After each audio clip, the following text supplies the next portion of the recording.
Black head white head කියන්නේ අපි හැමෝටම තියෙන කරදරයක්. ඉතින් ඒකට අද මම ඔයාලට හරිම ලේසියෙන් පහසුවෙන් ඉවත් කරගන්න පුළුවන් ක්‍රමයක් කියලා දෙන්න හදන්නේ. අපි යමු වීඩියෝ එකට.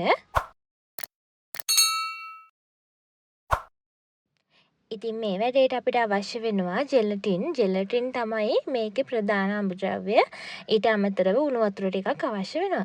මුලින්ම ජෙලටින් එකක් අරගෙන ඒකෙන් ඔයාට අවශ්‍ය ප්‍රමාණයට එකතු කරගන්න මම තේ හැඳි දෙකක් එකතු කරගන්නවා දෙන්නෙට හදාගන්න නිසා. ඉතින් ඔයා මේක හදාගන්න නම් තේ හැඳි එකක් හොඳටම ඇති. ඉතින් ජෙලටින් එක අරගෙන මේ විදිහට භාජනයකට දාලා ඊට පස්සේ හොඳින් නටන වතුර එකතු කරගන්න. වතුර එකතු කරගන්නකොට ඔයාලා එකපාර වතුර එකතු කරගන්න නැතුව චුට්ට එකතු කරලා සාමාන්‍ය ටිකක් දියාරුත් නැති ගොඩක් උකුත් නැති මිශ්‍රණයක් හදාගන්න. ඔයාලට මේක ලේසියෙන් පහසුවෙන් ඇප්ලයි කරගන්න පුළුවන් විදියට මිශ්‍රණය හදාගන්න. ඉක්මනින් කලවම් කරගන්න ඕනේ මේ විදිහට නැත්නම් මේක කැට කැට හිටින නිසා. ඉතින් වතුර ටික ටික එකතු කරලා මම මිශ්‍රණය හදාගත්තා. ඔයාලට පේනවා ඇති මේක මම අන්තිමට ඔයාලට පෙන්නන්නම් මේකේ කොහොමද පදම කියලා. ඒ පදමට හදාගන්න. ඔය තියෙන්නේ ටිකක් වතුර වගේ වැක්කිරෙන ගානට හදාගන්න. ඊට පස්සේ ඔයාට පුළුවන් මේක කරන්න කලින් ඔයාගේ ෆේස් එක ටිකක් ස්ටීම් කරගන්න නහය උඩ. එතකොට අර මේක පහසුවෙන්ම බ්ලැක් හෙඩ් වයිට් හෙඩ් ටික අර බුරුල් වෙලා හොඳට ගැලවිලා එනවා. ඉතින් එහෙම කරගත්තේ නැත්නම් මේ විදිහටත් පුළුවන්. මම නම් දැන් ස්ටීම් කරලා නැහැ. නිකම්ම ඇප්ලයි කරගන්නේ.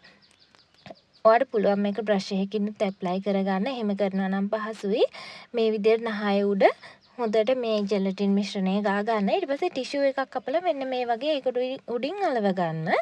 ඉතින් මේකට අපිට ටිෂු දෙක තුනක් අවශ්‍ය වෙනවා. පොඩි කෑලියකට කපා ගත්තා නම් ඔයාට කලින්ම පහසුයි.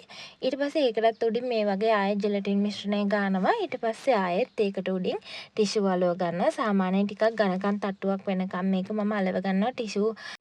ටිෂු එක ගොඩක් ලොකුවට කපා ගන්න එපා. එතකොට ඔයාලට මේක අලව ගන්න අපහසුයි. ඒ නිසා පොඩි කෑලි වලට කපා ගන්න එක ලේසියෙන් ඔයාට පුළුවන් අලව ගන්නත් ඒ වගේම අලව ගන්නත්. ඉතින් මෙන්න මේ වගේ තමයි ඔයාලා අලව ගන්න ඕනේ. ටිෂු ටික අලව ගත්තට පස්සේ ඔයාට තියෙන්නේ මේක හොඳටම වේලෙනකන් ෆෑන් එකක් ළඟට වෙලා හරි ඉන්න. සාමාන්‍යයෙන් අඩුම ගානේ විනාඩි 20ක්වත් ඔයා මේක හොඳට වේලෙනකන් තියාගෙන ඉන්නවා නම් අනිවාර්යයෙන්ම ඔයාගේ බ්ලැක් හෙඩ් වයිට් හෙඩ් ටික හොඳට ඉක්මනට ගලව ගන්න පුළුවන්. හැබැයි ඉතින් ඔයා මේක හැමදාම කරන්න පුරුදු වෙන්න එපා. මාසෙකට මාස දෙකකට සැරයක් වගේ කරනවා නම් තමයි ගොඩාක්ම හොඳ. හැමදාම හැම සතියෙම කරන්න පුරුදු වෙන්න එපා. ඉතින් ඔන්න හොඳට වේලුණාට පස්සේ තමයි මම මේ ගලව ගන්නේ. හරිම පරිස්සමට මේක ගලව ගන්න ඕනේ. මේකෙන් ඔයාලට මම පෙන්නන්නම් අවසානයේදී බ්ලැක් හෙඩ් වයිට් හෙඩ් ගොඩාක් ගැලවිලා තියෙනවා මගේ. ඉතින් මාත් මේක ගොඩක් දවසකින් තමයි කරන්නේ. ඔයාලට පේනවා ඇති ගොඩාක් බ්ලැක් හෙඩ් වයිට් හෙඩ් මේ තියෙන්නේ. ඉතින් ඔයාටත් පුළුවන් මේ විදිහට බ්ලැක් හෙඩ් වයිට් හෙඩ් මේ විදියට try කරලා බලන්න. ඇත්තටම හොඳට මේක ගැලවිලා එනවා. ඉතින් try කරලා බලලා ඔයාලගේ result එකත් comment කරන්න අමතක කරන්න එපා. ගිහින් එන්න. bye.